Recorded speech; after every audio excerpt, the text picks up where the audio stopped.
ولې چاپړوسان بادشاه ته نږدې کېږي او ښه خلک نه نږدې کېږي؟ علت یې څه د یو خان کور ته سپی پروت وي، طالبانو مخ ته یې کپي.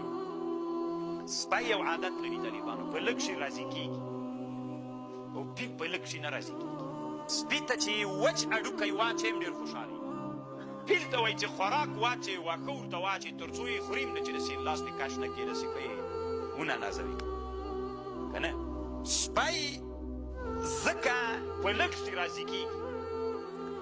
وی انسانان چې بادشاه ته ځان نږدې کوي، ټول انسانانو سره هم د خېټې غم نه وي. بعضې په ټولنه کې داسې بې مروته بې انسانیته انسانان وي، هغه چې بادشاه ته صرف بادشاه سره وي، بس دې باندې هم دی خلکو ته وایي چې دښمنان پې سوځوي چې بادشاه سره خو ناسته هلته رابطه لري، وځي نه وځي.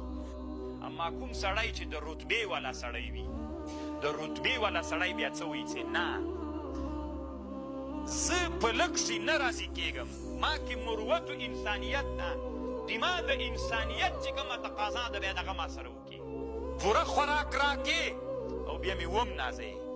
په ټولنه کې انسانان داسې دي، یو له مروته راوتلي دي له انسانیت نه، په لږ شي راضي کېږي، چاپلوسي هم دی درته کوي لږ شي باندې. او یو انسانان دي چې هغه له خپلې مرتبې نه راکته کېږي، په انسانیت پاتې دي.